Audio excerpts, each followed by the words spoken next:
Welcome to Entry Point Faith, where every week we discover fresh meaning in the world so you can find faith your way.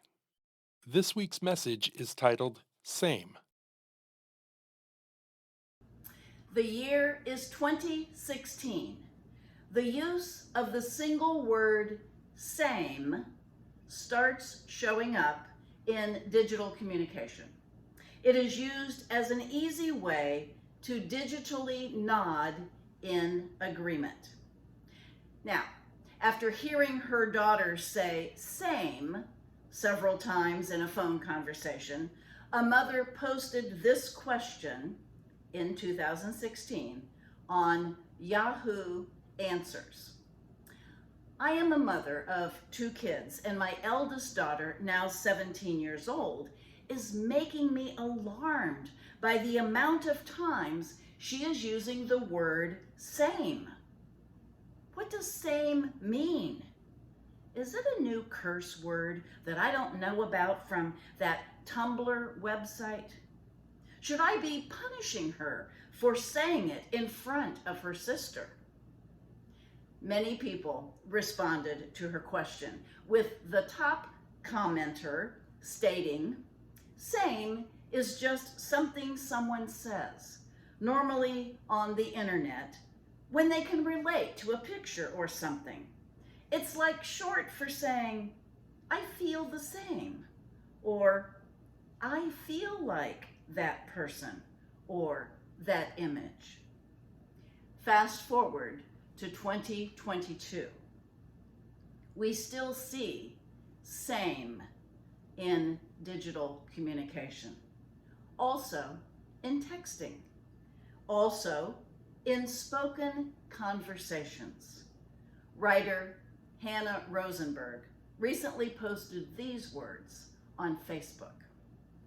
Same.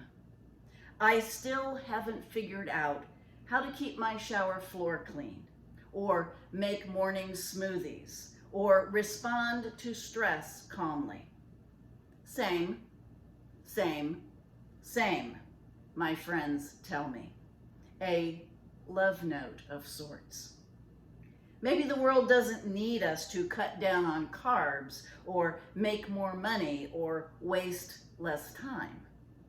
Maybe instead, it needs us to reach those who feel alone in their messy homes, or difficult relationships, or unresolved issues.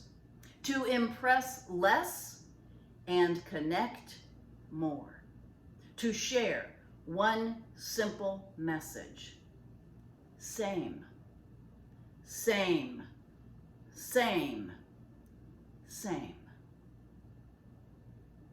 This post stopped me in my tracks. It changed my thinking about the use of the word same. Maybe Hannah has zeroed in on a brilliant point. We all need to know that we aren't the only one who feels this way, the only one who struggles with this problem, the only one who thinks this way. How wonderfully powerful and connecting is that word same. What incredible support from one human being to another resides in that little word same. Now, I realize people might be lazily texting the word because it's a lot shorter than texting the words, yes, I have felt the same way myself. But we understand the shorthand. Taking 5 seconds to text those 4 letters might make a huge difference to someone. And let's be honest, it's why we have support groups.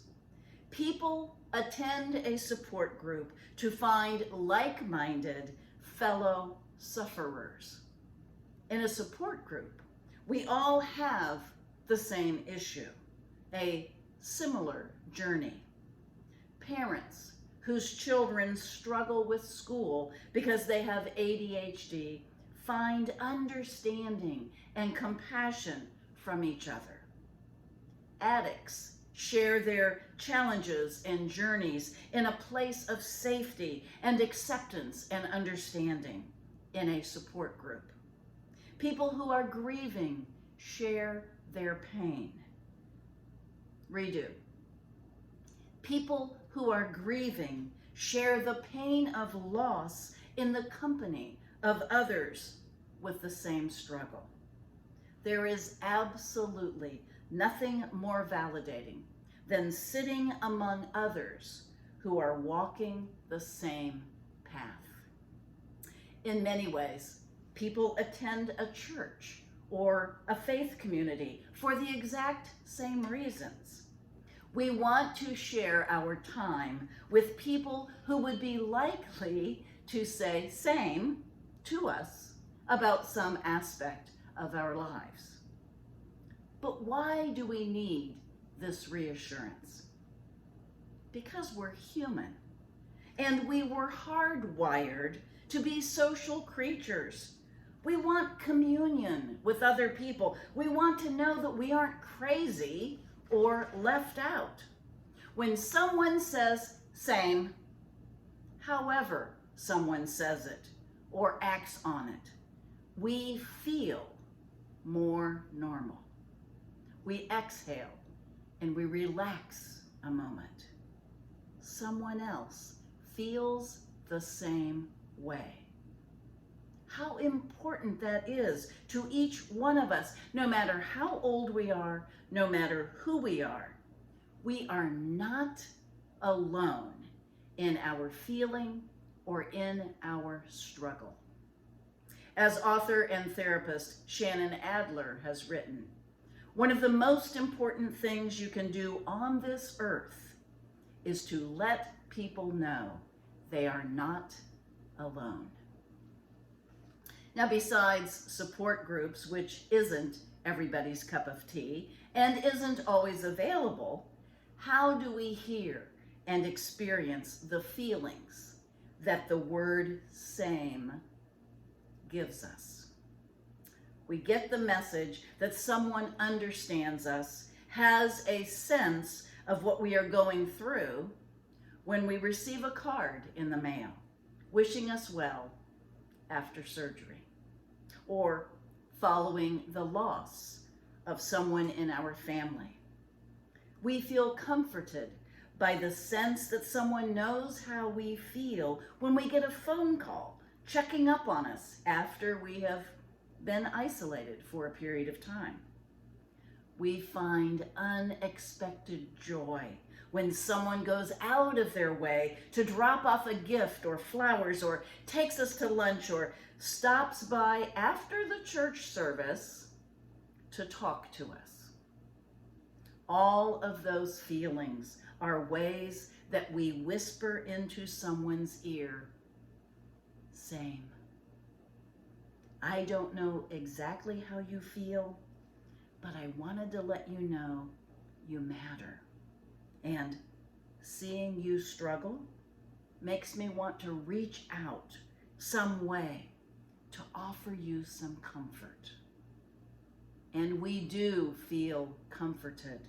We no longer feel as though we are alone in our misery. There's a verse in the Bible that comes pretty close to saying same. This verse encourages us to reach out and connect to other people with empathy.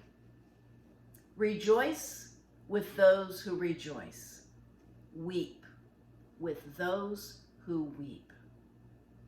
Empathy is the ability to understand another person's thoughts and feelings in a situation from their point of view rather than from ours. It differs from sympathy, where we are moved by the thoughts and feelings of another person, but we maintain an emotional distance. Too often, when we know someone has experienced a terrible event, we don't know what to say. So we turn to one of these common responses. Everything happens for a reason. This too shall pass. or this could be a blessing in disguise. You get the idea. Although these statements sound good in theory, they rarely do much to help another person feel better.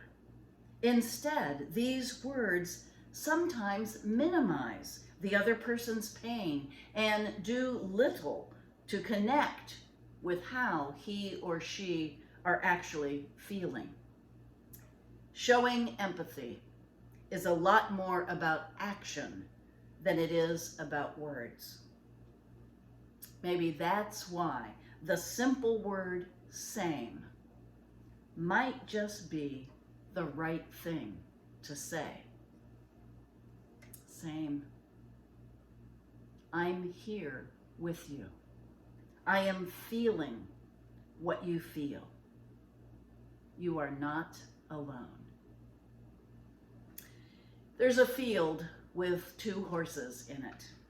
From a distance, they look just alike. But if you stop your car, or if you are standing nearby, you will notice that one of the horses is blind. And if you listen, you can hear the sound of a bell. Attached to the halter of the other horse in the field is a small bell. It lets her blind friend know where she is, so he can follow her. If you stand and watch, you'll witness the way that she checks on her blind friend. He listens for her bell and then slowly walks to where she is, trusting that she will not lead him astray.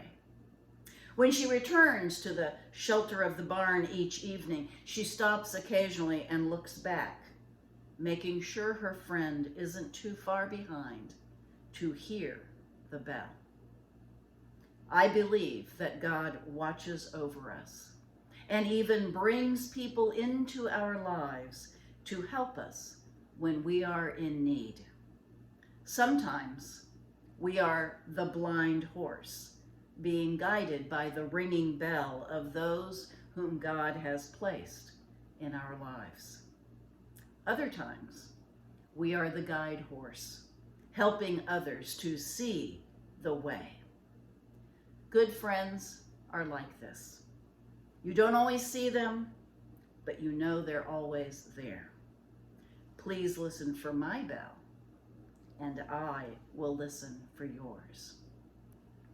My friends, let's do our best to let others feel our support, to be comforted and assured by the multiple ways we can let them know they are not alone. Because with our actions and our words, we can let them know, same. Same. Same. Amen. Thanks for joining us for Entry Point Faith's online virtual service. If you'd like to join us, we meet every week at Connor Prairie in Fishers, Indiana. Please join us next week for our message titled Sacred Water.